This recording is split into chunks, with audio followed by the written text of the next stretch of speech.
Hey, everybody, welcome back to Uncles in Law, your fourth favorite podcast, probably. I'm Matt. I'm That's I'm Scott. Michael. Michael. There we I'm go. And Steve. then Steve's in purple. We're having a I am. great I'm wearing time. I'm wearing a lot of purple today. Are you, that hat is not the Amherst No, this is not an Amherst hat, but it's a spaceman. purple hat. What is, So this is a John Oliver thing. So the last week tonight made a deal with the Erie Seawolves, this minor league baseball team, where basically Erie allowed last week tonight to rebrand them for like 10 games a year. And so there's a long story about how they ended up with the Moon Mammoths as the rebrand. that's But close. Amherst is the Mammoths, and the Moon Mammoths are purple, and so I figure purple Mammoths. It's a whole vibe. That That's makes, like that makes a lot of sense. Bodie McBoatface. Exactly. It's very much Yes. like Bodie McBoatface. Yeah. So Michael, everyone's dying to know. Yeah. Did you shoot a 79? I did not. I did not break 80 on the trip, much to my chagrin. 81. No, I think my best round was an 82 or an 83. 81. 81 was my best round. Okay, all right.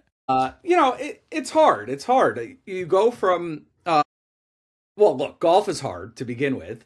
I mean, you got to walk all up and down the course. Yeah, you got to walk all up and down the course. And as we've discussed, I don't do much extraneous movement outside Right. of my house. So, there's the physical aspect, there's the mental aspect, and there's just hey, I haven't played real golf in 6 months. And the aspect. absurdly fast greens because you're playing. And the absurdly fast greens. Really good. Course, yeah. But no, had a great time. Did not experience any of the TSA fuckery. Yeah. Breezed through security at both LaGuardia and Raleigh Durham International Airport.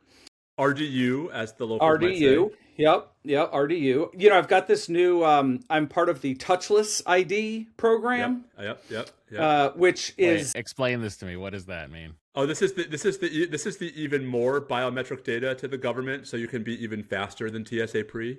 Yeah.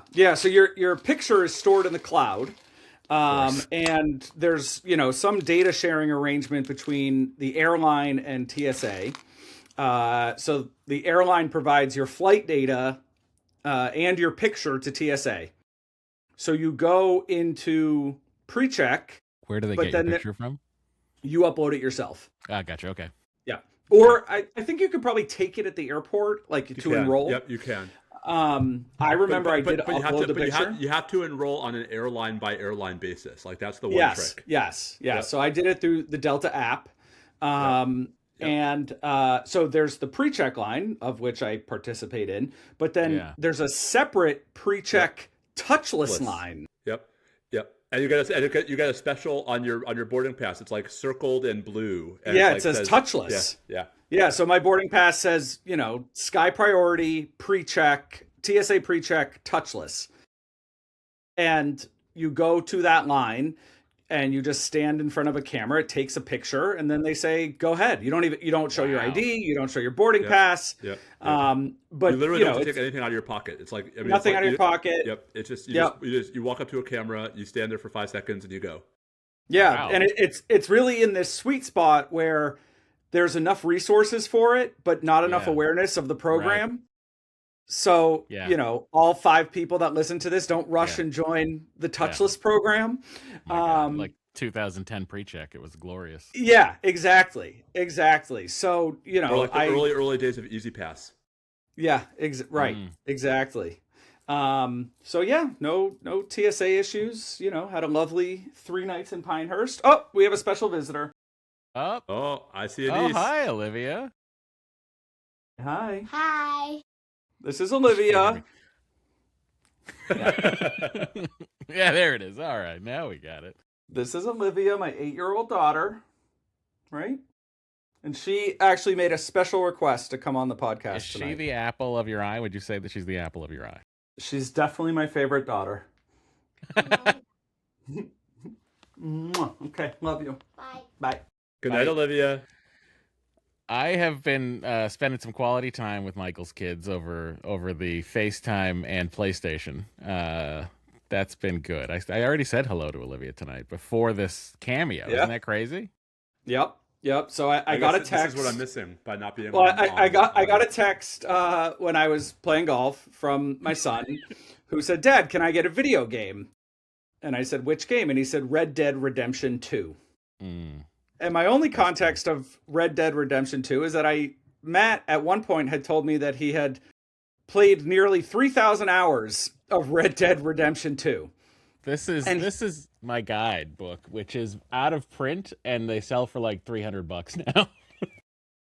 And my only knowledge of the game was Matt telling me at one point that he spent most of his time just riding around on a horse. Yeah. It turns out Red Dead Redemption 2 is like a Western game. Yes. So I gathered from the cover. Yeah, it's basically like Grand Theft Auto, but On set horseback, yeah. on horseback. Yeah. So I buy the game for Sam. He downloads it and he's playing. He's asked me to help him win money in poker. He's asked me to help him win money playing blackjack in the game. Yeah. And then I said, "Well, what do you use the money for in the game?" He said, "Premium cigarettes, Sure. tobacco." Because then you get the cards with it, because you can collect the cards. Yeah, tobacco and hookers.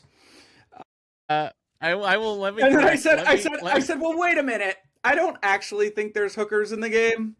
And he said, "Well, I did see a woman ask a man for money." And I said, "Well, that doesn't necessarily mean that she's a hooker." Let me tell you, there are plenty of hookers in the game, but Arthur has no. The main character has no. He can only decline. There's no option to Well, that's reassuring. Yeah. So anyway, but the nice part about it is that he then became friends with Matt on the PlayStation Network, and there's some collaborative game mode. There is. That they there's can an play. online mode where he killed me twice today. Just turned on me and just shot me in the head twice. It was pretty impressive. Which actually seems to be how he plays the game. I plays watched him for a little bit. He goes around and just shoots people randomly. And I asked him, I said, "Is the goal to kill people?" He said, "No, but that's what I'm doing." No. You can play. It's an interesting game because you can play high honor and low honor. High honor, which is how I have always played the game, like to the point where if I accidentally shot someone I was not supposed to shoot, I have felt bad about it and turned the game off. I'm like, oh my god, I've ruined my playthrough.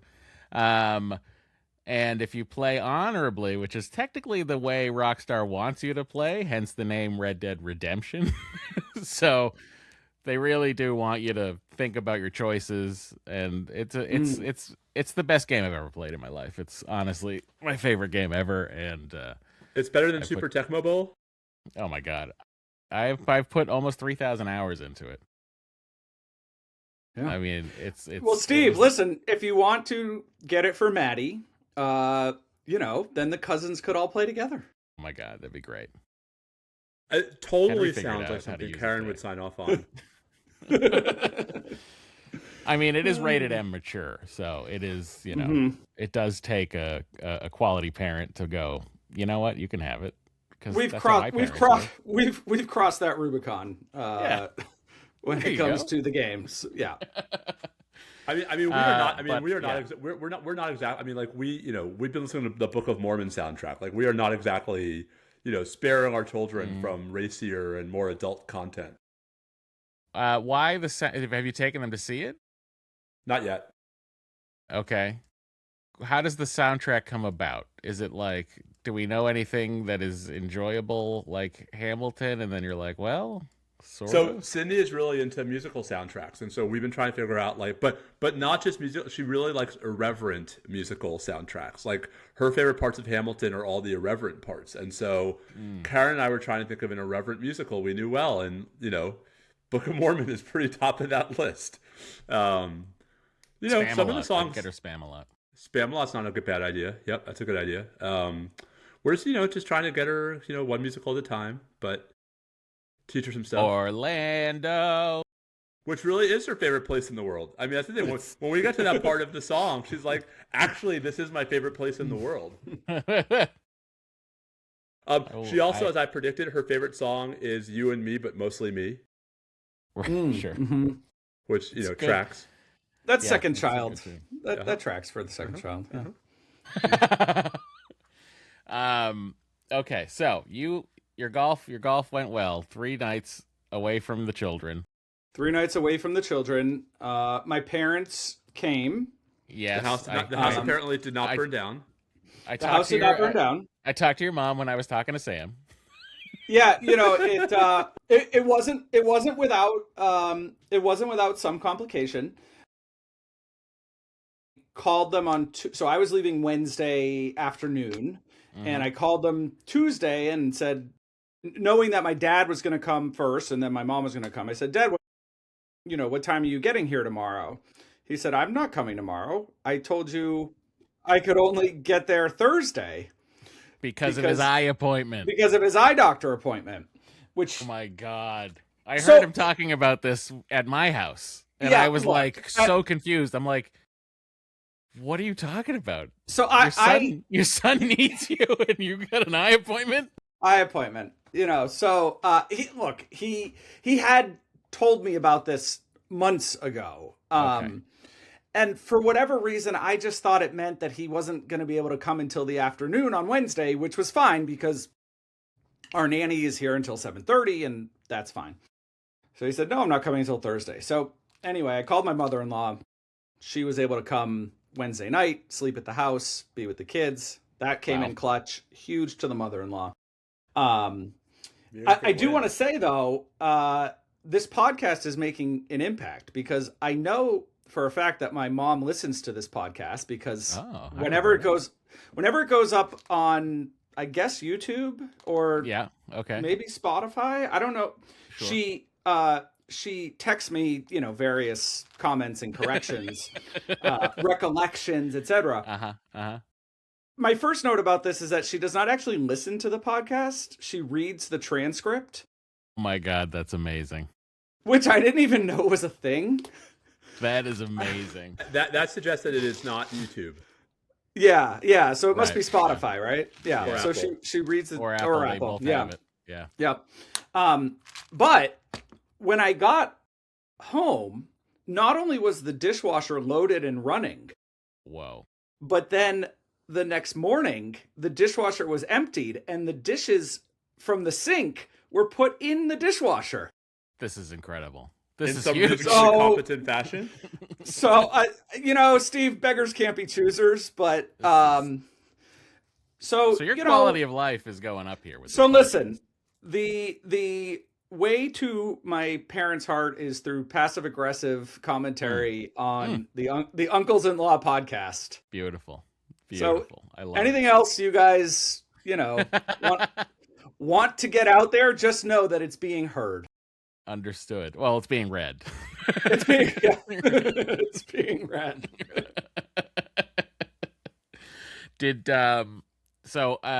Here's a question for you. Did you stay at the golf course? No.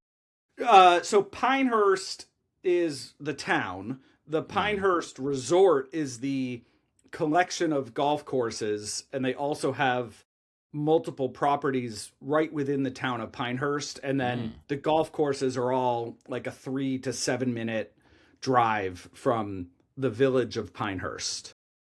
Okay. So we stayed at one of the Pinehurst hotels. Nice. Was it a package? Did you get a package? Oh yeah, it's all packaged. Nice. Included breakfast and dinner in the package, which was nice. Yep. You just lunch on the course? Lunch at the course. Yep. Yeah. Had a glizzy at the turn. Nice. Yep. Sounds amazing. Sorry. That's a hot dog. That's a hot dog, Steve. Okay. That's a hot dog. Yeah. I just outed myself as someone who has never played golf. Yeah. Would I go back there? Yeah. Hang on. Oh, you've never. Yeah. You don't have to play golf to know what a glizzy is. Okay. But also, that's what the kids call hot dogs these days. You're glossing over the fact that Steve you've never once played golf. Never once in my Have life. you ever been to a driving range to try to hit some? I went to Top Golf once for like a a Okay. party, Yeah. um, and my Happy Gilmore baseball swing approach Yeah. to driving the ball went Yep. very, very well. Yep. Oh, that's good.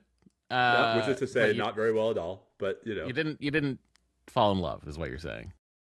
I did not. I think it's the kind of sport that you really have to have some patience for, and maybe even earlier in your life. Yep.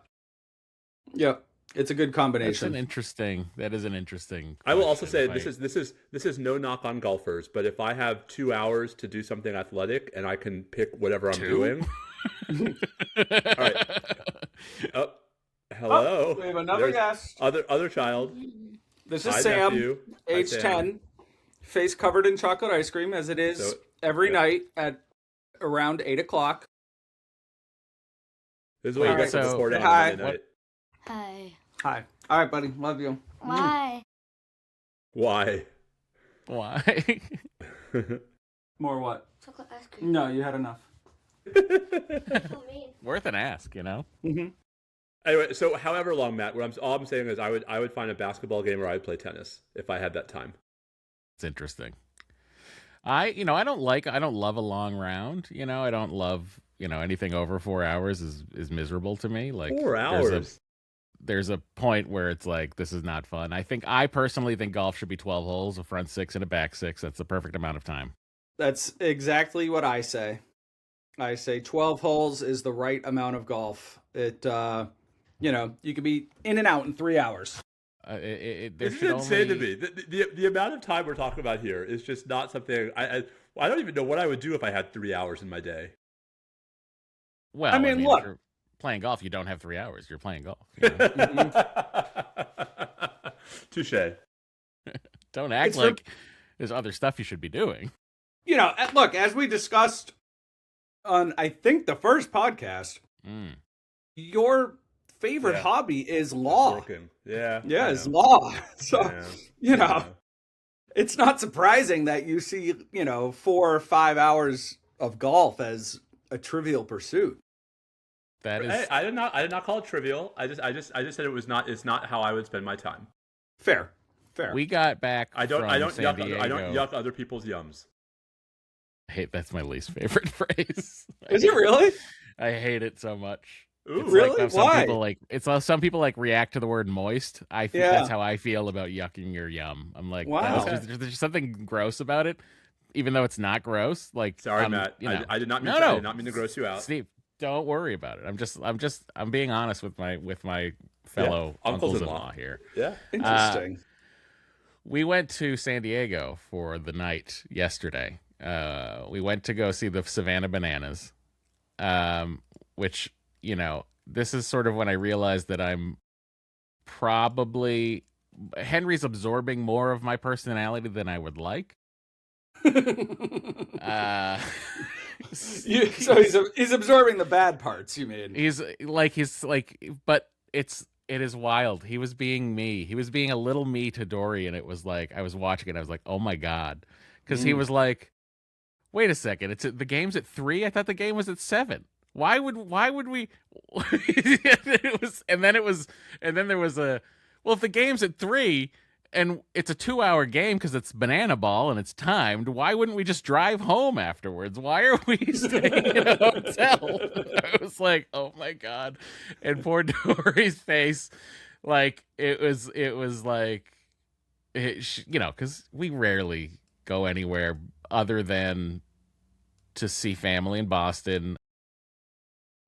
And that's pretty much it at this point in our life. Like, we have we don't really do a vacation ever. But anyway, so Dory's like, oh, this would be nice. We'll go, spend the night in San Diego. We'll go to see Banana Ball. Henry decided he wanted to leave Banana Ball in the 7th inning because the Bananas were losing. So we got in the car.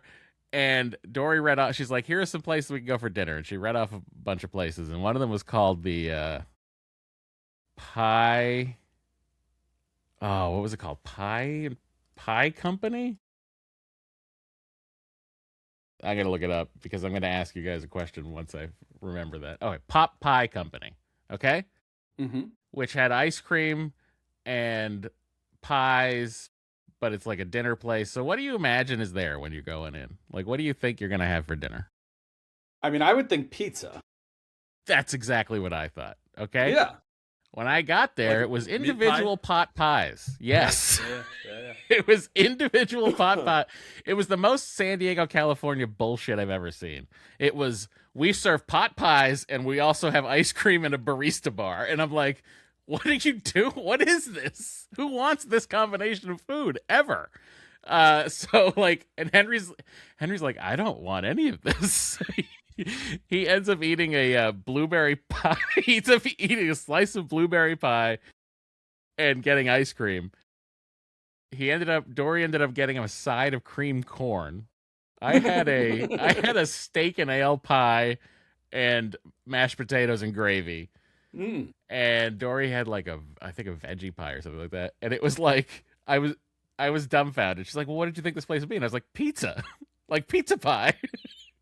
Like pizza and ice cream makes a lot more sense than hot pot pie and ice cream.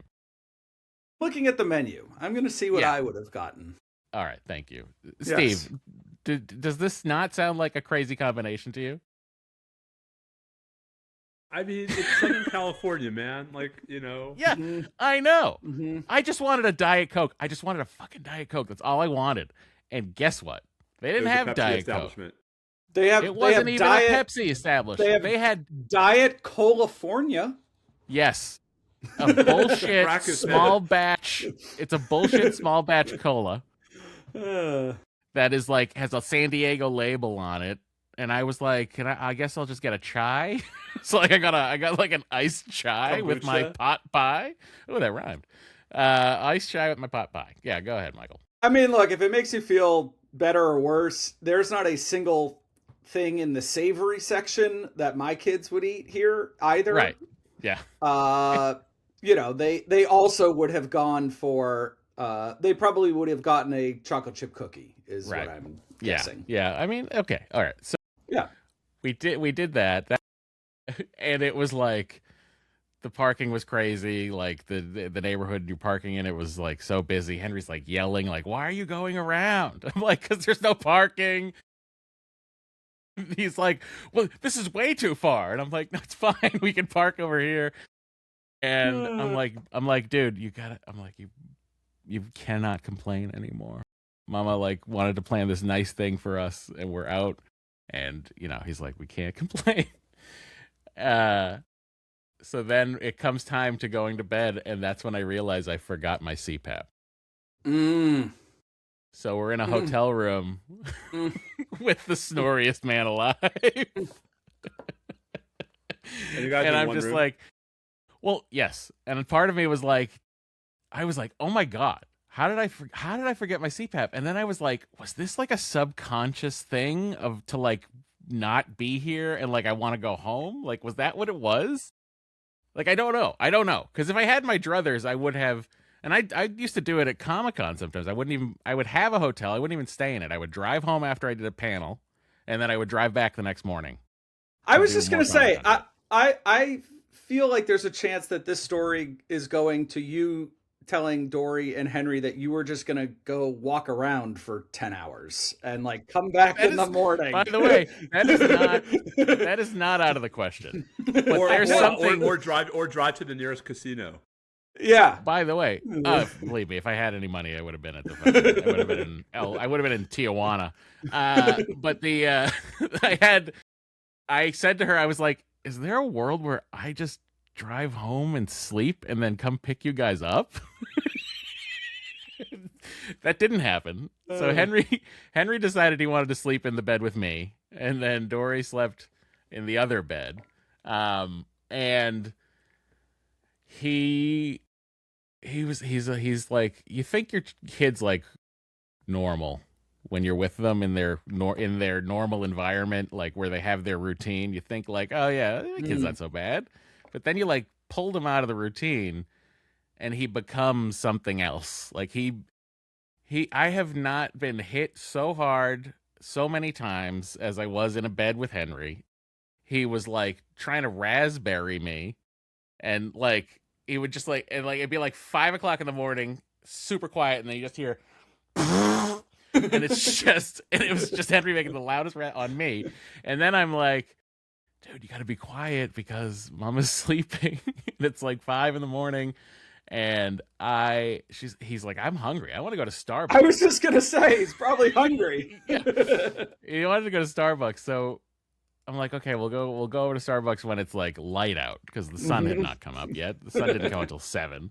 So we go over to Starbucks, and I'm like, have you guys spent any time in San Diego, either of you? Yes. Yes. Not since probably 2007, but I went for a period of like 3 years. I went probably 3 or 4 times.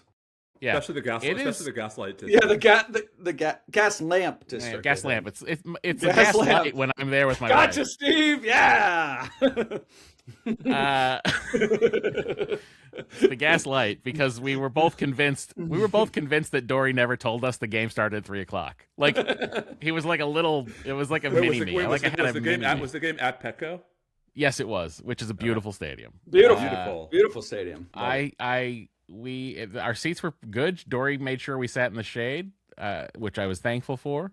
Amazing. The Petco's so I really want to go for a Red Sox series. Like, so not this year. San Diego for some reason is playing in Fenway this year. Next year they'll be back out because every team plays every team, and it's really annoying. I hate the new schedule. But so Henry and I go to Starbucks in the morning, and I have this like, there's like so many dogs and like handsome people, and like a guy in scrubs said to another guy in scrubs, goes, "Oh, are you a doctor?" And he's like, "Yeah, I'm an orthopedic surgeon." And he's like, "Oh, I'm a urologist. What hospital?" And I'm like, "Oh, this is a fancy part of town we're in here." I was just like, and I look down the street, and it's like the ocean. And then you turn around, and it kind of is like New York because it's all high rises, and there's like a little Italy, and like I'm like, it's beautiful. Yeah. And it always gets cold enough at night where you need a sweatshirt, which is my ideal life. I want a sweatshirt weather every day of my life. I wish that I had sweatshirts on every day. But anyway, so we do the Starbucks thing, and then we go to the Children's Museum, and I'm just like.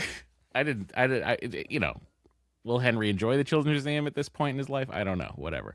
He fucking loved it. He made these 2 friends that were these little boys from Miami who were, I'm going to guess Cuban. And he's like, he played like they're playing hide and seek together, they're whatever, and then when they're saying bye, Henry, and then Henry's like, bye, I'm going back to LA now. This is like 11:00 in the morning. We ran into there was a podcast fan there, not our podcast, but Dory and I's podcast. And it was the woman who wrote in to convince me to go get a sleep study so I could get a CPAP. And ironically, did you tell her that you're not bringing your CPAP? I did. Wow. I told her. It was why. So then I was like, I got a place we can go for lunch, because it is a place I looked up yesterday when I thought we had time to go to lunch and then go to the game, but we really just had time to go to the game.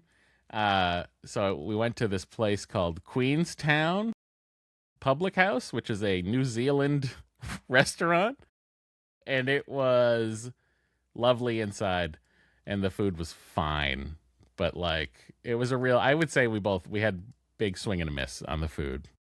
So it was like it was pie and pie, Pie Company, Starbucks, and then this New Zealand food. When our girls were younger, every time we would go to the West Coast, they would wake up at like 3 a.m. because their bodies hadn't adjusted. And I just have this like visceral memories of both a San Francisco trip and an LA trip where I took the girls out at like 4 a.m. to find the one Starbucks that was open. Yeah. So Karen could sleep. And I remember driving like the 405 at 4 a.m. Sure. And being like, the best time to be on it, by the way. I was gonna say, and being like, this is amazing. Like, and I could probably get to the beach in like 10 minutes, right? Like, You also could have gone to the casino then. When it's functional. Not with the kids, Michael. Well, they could go in. Let me tell you, over Christmas week here in Los Angeles, if anyone ever is thinking about coming to LA, they don't know what time of year to come. Come during Christmas week because the city empties out. Like, people go home. Mm-hmm. And the traffic becomes like, oh, this was what it was like in the 50s when all the car companies lobbied the city to get rid of the red car. Like, it's amazing. The freeway system works when the city is half full. But only when the city is half full. So like Steve's saying, 4 o'clock in the morning on the 405, that's what I would do when I would leave Comic-Con at night. I would leave at like 9 o'clock at night, maybe even a little later, and I'd be home in an hour and a half. Yep. But, you know, today it was 2.5. Well, because Southern California actually does have a highway system. So, you know, in D.C. what happened is in D.C. they had a very sophisticated, like, planned network of crisscrossing highways and freeways, and then they killed it. And so D.C. has half of a highway system, which is part of why D.C. traffic is so awful. Is that why you can't get to your house directly off the highway? It's one of the reasons why you can't get to our house. One of the reasons why one of the many reasons. Can't get. That's why the plow didn't come. Indeed, you can't really get downtown, like, except if you go over, like, on a highway, unless you come in from the south. Like, you can't get to downtown DC from the north on a highway. Oh, interesting. Yep. Oh, that's weird. That's to keep the Baltimoreans out. It's to keep somebody out, but I don't think it was the Baltimoreans. How far away is the National Stadium from you? Minutes. With no traffic, I could be there in 28 minutes. And how far away traffic, yeah, it's a while. How far away is Baltimore?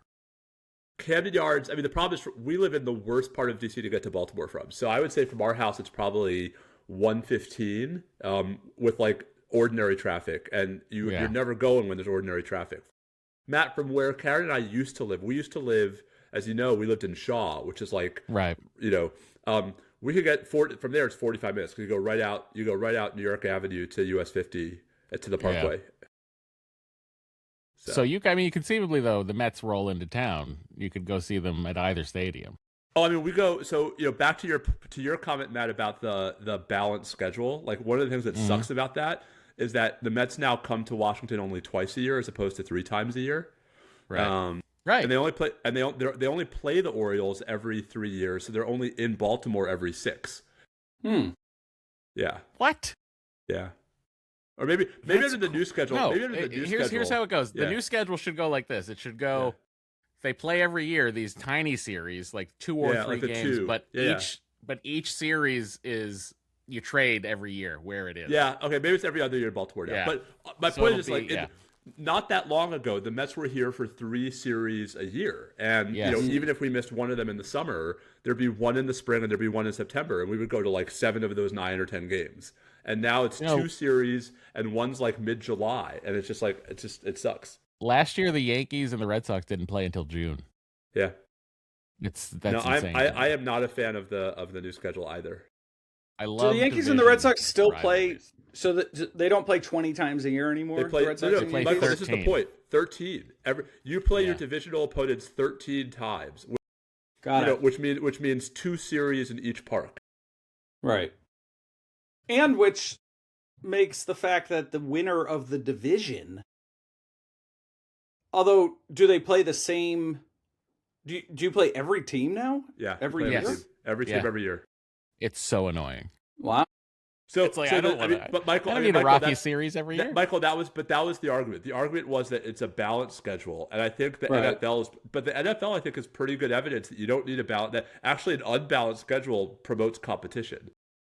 Yeah, I mean the NFL does it nicely because within your division you play the same 2 divisions outside of your division, but then if you finish in 4th, you play other teams that finish 4th.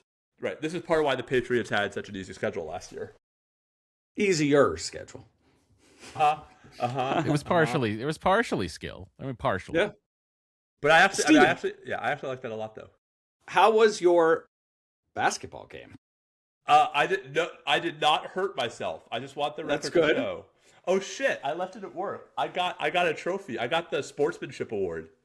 Whoa. Oh, that's lovely. Did you shake hands after a loss? Was that how you got it? No, we won. So both the student game and the faculty game were victories for Georgetown Law School over George Washington. Nice. The faculty prevailed 15-11, and the students rallied to win in overtime. So it was a fun time was had by all. How many people asked you if you could dunk? Only most people do. So most of the questions were from the students who asked me if I, at some point in my life, was able to dunk, which I think was a more accurate question. Yeah, and the answer to that was Once in high school. really. Really? Yeah. Okay. My junior year of high school. It wasn't very pretty. It wasn't in a game. It was in a practice, and it wasn't very pretty. But Hey. hand and ball went into the rim at the same time. Love it. Wow. Love it. That's Well, that's nuts. exciting. So you didn't hurt yourself. I did You not. emerged victorious, and you Yep. got a trophy. Yep, and I think I played pretty well. I would say I was the defensive stopper on our team more than the offense. I mean, the problem is the refs. We had real refs, but the refs who called a pretty tight game in the student game decided to take halftime off. And so no foul. Basically, Makes no sense. fouls were called in the faculty game. And as soon as the GW people figured that out, it was kind of like Hack-a-Steve. So, Now, did your family come to root you on? Michael? I'm curious. Does coming all the way downtown on a Wednesday night sound like something your sister would do? No, but to support the cause, maybe. No. No. Yeah, that's no, not I how- would have been that's not- very That's not how surprised. things go in this family. Maybe to pass out business cards. Oh. If it were a different audience, I mean, so this was at the Gonzaga College High School, Gonzaga High, which is a very, very good athletic and academic private boys' school in DC. So this is in Gonzaga's gym, and we pretty much packed it. I mean, not for the faculty game, like it was students, but That's cool. Yeah, it was for a good cause. Nice. And why does your sweatshirt say Amherst since 1976? What's the joke there? So if you notice, the three letters in the middle are elevated, so it's Amherst. That's when they let ladies in. You get it? And this year is the 50th anniversary of Amherst going co-ed, and so this is a 50 co sweatshirt celebrating the 50th anniversary of Amherst coming to its senses. Wow, Amherst was not co-ed until 1976? 1976. When did Williams go co-ed? I don't know, sometime around then. But I mean, the Ivies were only the late 60s. Right. Because Well, they had women's colleges. Right. Yep. Radcliffe. Right. Here's my fun. Like or this is Barnard. how backwards. This is how backwards it used to be. Interracial marriage was not legalized nationwide until 1960. So it's like Matt coming in hard with the con law knowledge. Steve, what was the case? Loving versus Virginia. Wow. beautiful. Okay. But I mean, that's like the one where I always am like, wait, what? It was not federally legal until 1967? I mean, A there was year still- after yeah. Star Trek came out?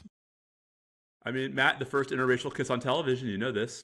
This is Kirk and Uhura, even though I don't think their lips met. It's a weird camera angle, and I think they tried to cop out of it, but that's beside the point.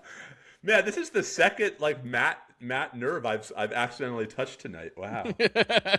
I wasn't even. Look, I just trying. think they were looking for an out in case there was a big blowback. They were going to be like, "Oh, look, we didn't show their lips touching. You turned their heads when the camera." I thought they were. But so anyway, I would say that no Achilles were blown in the course of the Hoya Loya victory in the annual home court game. Hoya And Loya. I have a cool Georgetown Law basketball jersey now to show for it. That's cool. What number were you? 41. Was that your choice? Do you know? Yes. I have a Washington Generals jersey and shorts. The fake team that the Globetrotters I'm play aware of because who the Washington Generals are. I will tell you why, because we did a skit on Attack of the Show where I was reviewing a laptop, quote unquote. I was like reviewing a laptop, and then I hear the Harlem Globetrotters music, and I go, "Oh no, not again!" And then we had two Globetrotters. We had two Globetrotters come out and rip my clothes away to reveal a Washington Generals uniform, and they just started playing Keep Away with the laptop. That's good. That's really It was a good. good time. Yeah. So now Steve, I have were you 41 in honor of George Bush Sr.? Oh yeah, it's totally why I was 41. No, so I had my baseball number growing up was 17, and my basketball number was 41. 41 was it started as like a Tom Seaver thing actually, but it actually then Dirk was 41. You know, after high school when I stopped just backing people down in the post and actually had to learn how to play a sort of bit mid range. Dirk was a pretty good person to try to not emulate, because I can't come close to emulating him, but to try to at least mock. Yeah, yeah. All right, so George Bush Sr. All right, good. That's nice. That's a nice tribute. I miss a one-term president. Honestly, I miss do too. I want it We back. we just had one, Matt. Yeah, I know, but it could have gone the other way, and it still would have been a one-term president. Matt knows this because we were chatting about this before you came on. But I'm testifying. Speaking of our current political moment, I'm testifying in the Senate Judiciary Committee on Wednesday. Whoa! Okay, is this a call-in show? Sadly, it's not. But you can watch it live, I discovered. So he's going to be there on Wednesday. You can watch it on C-SPAN, or if you don't have C-SPAN, you can go to the judiciarysenate.gov/press and you can watch it live. Isn't that exciting? So how does something like this work? Okay. Are you asked to testify? Yes, I am invited. By who? Or by whom? Yes, not the Republicans. Right. So, in theory, it changes with every Congress. It changes less often in the Senate. But the ground rules are usually that hearings have either 3 or 5 witnesses. And when it's 3, the majority picks 2 and the minority picks 1. And when it's 5, the majority picks 3 and the minority pick 2. So the majority invite their witnesses, and then the minority invite their witnesses. And so I lately have been a frequent minority witness. So who are you allowed to say who invited you? So it's the subcommittee on the Constitution. The ranking member of which is Peter Welch from Vermont. So it was his. I mean, it's not literally like it's not like he calls me and says, "Hey, Steve, you want to come testify?" But it was his staffers. Very cool. And what are you testifying about? Give me that Steve guy. I mean, actually, what's Vladik doing on Wednesday? I mean, I will say Senator Welch is a Georgetown Law alum, and he and I have met a couple times. But the hearing is about. I mean, it's nominally the latest in a series of hearings that the Judiciary Committee is holding on immigration and federalism. Basically, the way that can local governments and states really refuse to cooperate with ICE, basically, and I'm basically showing up to say yes, and tough luck, y'all. That not only yes, but yes because the Supreme Court, in a series of opinions by the conservatives, have said so. Yeah. Also, states' rights shrug. That's what you should say. Well, listen. It's at 2 p.m. Everybody, 2 p.m. on Wednesday. It's Eastern. If you want to 2 p.m. Eastern. Yes, if you want to swing by, it's at the Dirksen Senate Office Building, room 226. Plenty of seats will still be available. And this is a sequel. It's Protecting American Citizenship 2. Federalism, sanctuary cities, and the rule of law. Will this will be on C-SPAN, I assume? Or at the very least, it'll be on the C-SPAN website. Even better. And it's going to be on the Senate Judiciary Committee's website. So, and these are the types of hearings where like everyone gets 5 minutes and then they say I cede my time and all that. Yeah. And the real question is just like, are the members actually trying to ask the witnesses interesting questions, or are they just trying to, use them as sort of props or make examples out of them? So you never know. Get good sound bites out of it. Good sound bites out of them. Is the representative who does all the charts? Is she going to be there? The one who brings all the props? There's a few that bring props. Yeah, she's from California. I'm blanking on her name. Katie Porter. Katie Porter. Yes. So, Katie Porter, not in the Senate. Well, this is a Senate Judiciary Committee. Okay, got it. Oh no, the House Judiciary Committee. I mean, the House Judiciary. We're not going to get Crockett. This is that's disappointing. open season. Yeah, Jim Jordan. Oh my God, I have mhm. I have testified before even this House Judiciary Committee, and that is wild. It looks every time I turn it on and see a clip, it's so miserable. It is so I'm gonna, miserable. I need to see who's on this Senate Judiciary Committee. It's people being rude to each other in the confines of an allotted time. Yes, that's right. It's very weird. Oh, Chuck Grassley, the chairman. This is exciting. Although I'm testifying before the subcommittee on the Constitution, so actually the chairman is Eric Schmidt, which is even better. Oh my God, this is like a who's who. You got Lindsey Graham, you got Ted Cruz, you got Josh Hawley. All my Wow. friends. This my guy Tricky Dick Blumenthal, Tricky Dick. Klobuchar, the fork thrower. Wow, this is exciting. Will all of these people be there, or just just a smaller group? Just the smaller group. It's a subcommittee hearing, so got it. I mean, in theory, the chair and the ranking member are allowed to come to any subcommittee hearing, but they don't usually. So it's the subcommittee on the Constitution, which is Eric Schmidt is the chair and Welch is the ranking member. Very exciting. But it also has Cruz and Mike Lee, so a good time will be had by all. Good time. John Kennedy from Louisiana. Oh, he is really something. He's a piece of work. He is the Colonel. I will say, I mean, you do develop even if the senators have no idea who you are, their staffers do, and so after you've done a couple of these, like you do become known, and I think I'm probably past the point where any of them are going to try to like show me up and be like, "What is a motion to dismiss?"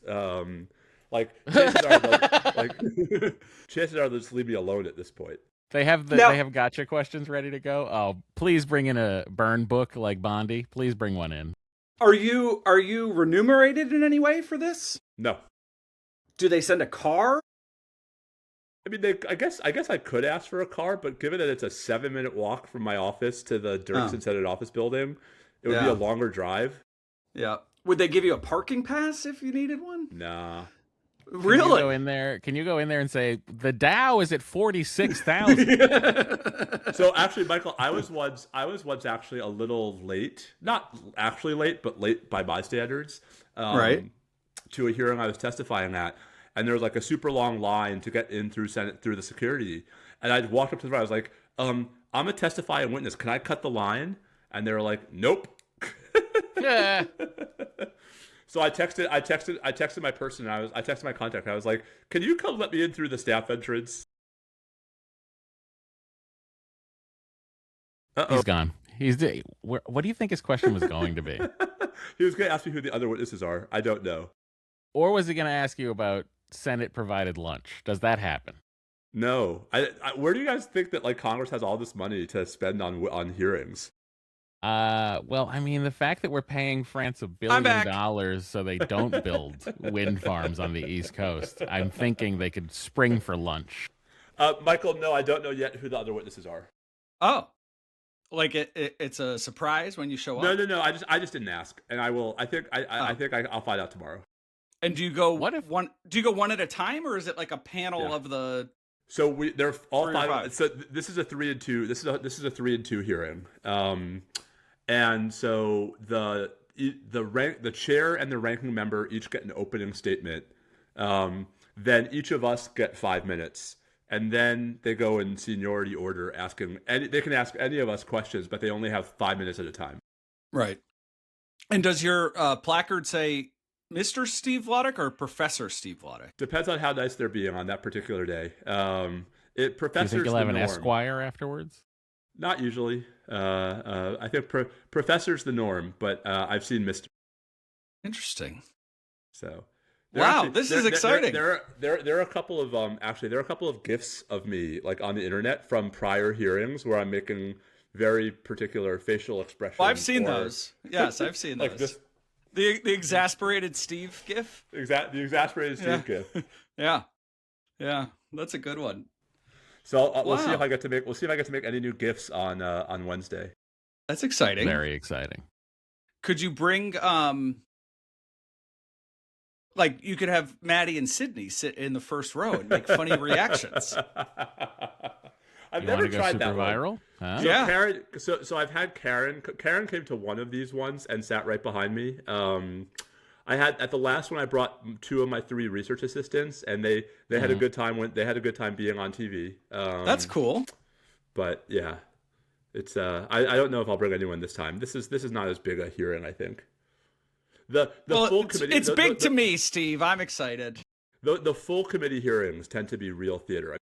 Right after right after the Texas abortion ban went into effect in September of 2021, I testified at a full committee hearing on the abortion ban and the shadow docket, like the Supreme Court's, emergency stuff.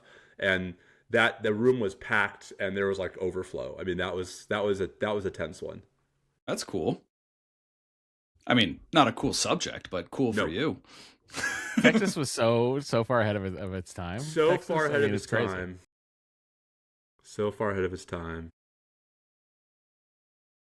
It's really. There are lots of things I miss about living in Austin, but I do not miss living in a state with that attitude toward its populace.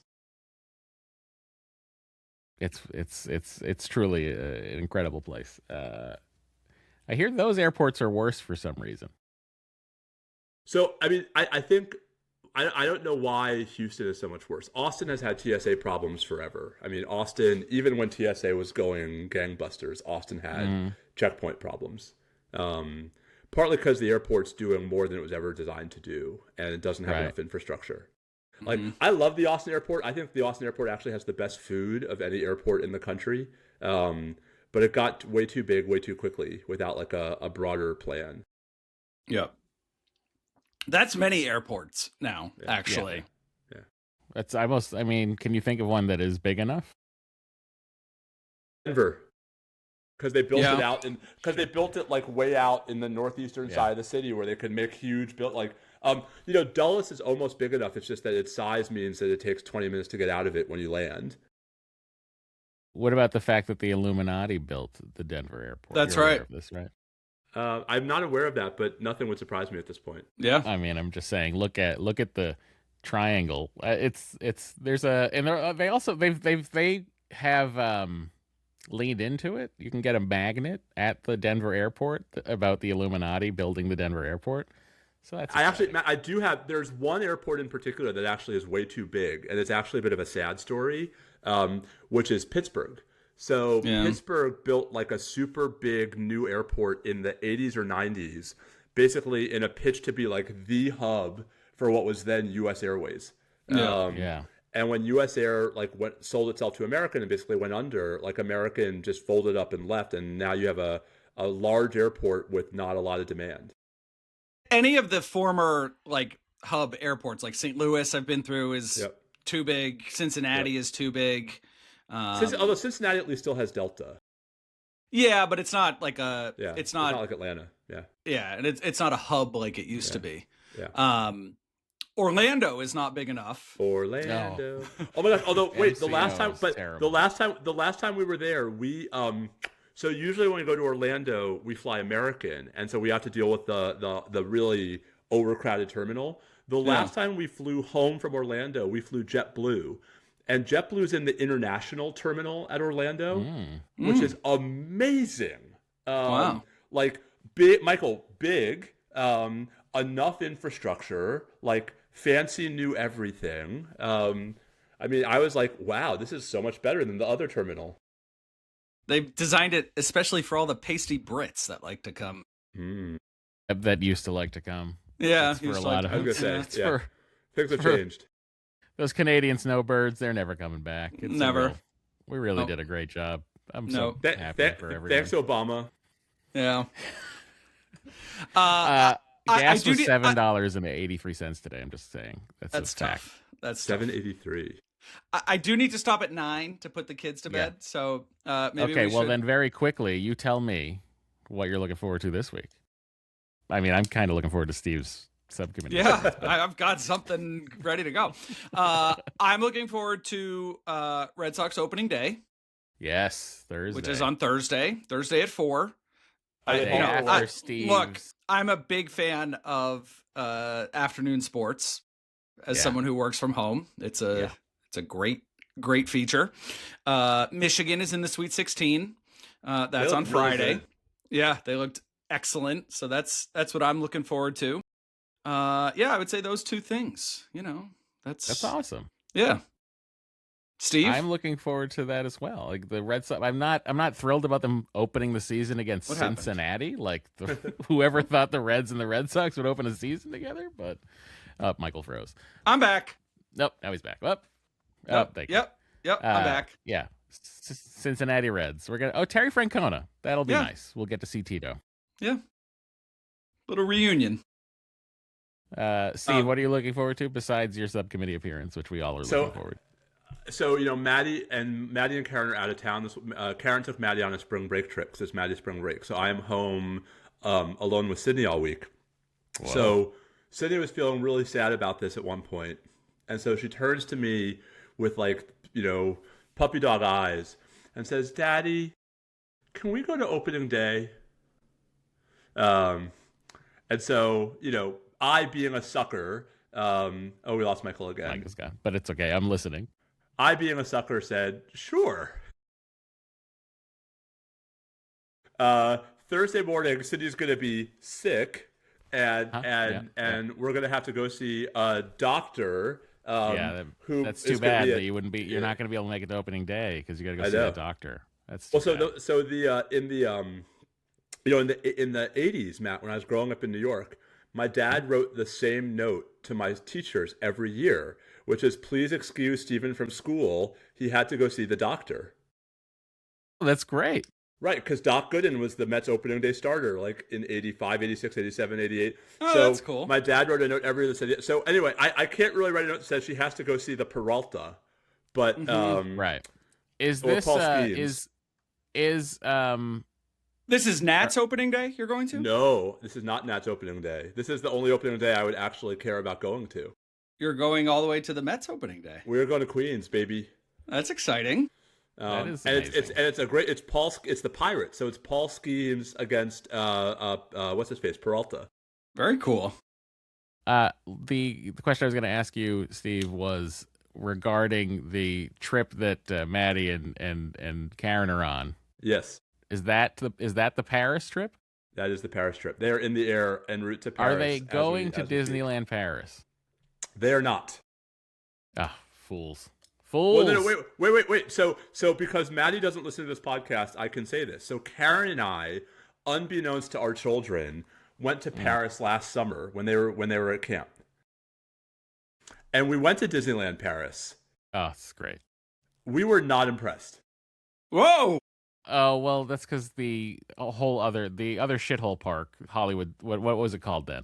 Disney Studios, whatever it was called. The shithole park.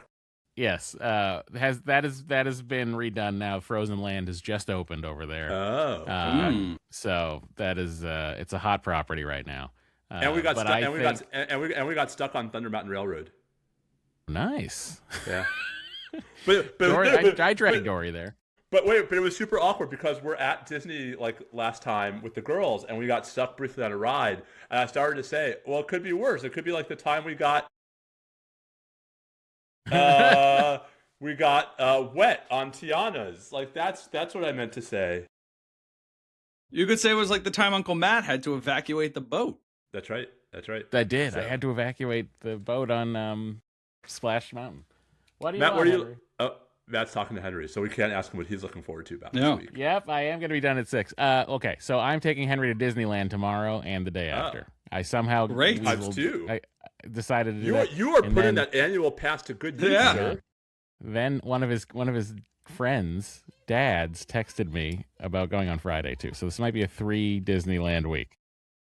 Is he off this week? Is that why? Yes. Yes. By the way, He's on spring break. Maddie and Karen are flying over LaGuardia literally at this second. Oh, they'll be over my house. In about are they on United? No, Air France. Air France. A lot of the IAD flights to Europe fly directly over my house at this time of night. Yep, so I will wave. Exciting. Yeah, very exciting. They literally just flew over LaGuardia. That's funny. Yeah. Okay, so everyone, thank you for listening. We're all going to fill you in next week on Steve's hopefully viral testimony. I really hope that I really hope not. Let me just say that. And, yeah, that's fair. That is fair. Good luck at Disneyland and good luck on opening day, Michael. Thank you. All right, uncles. All right, Olivia. uncles. We'll see Bye. you guys next week. Bye. See ya. See ya.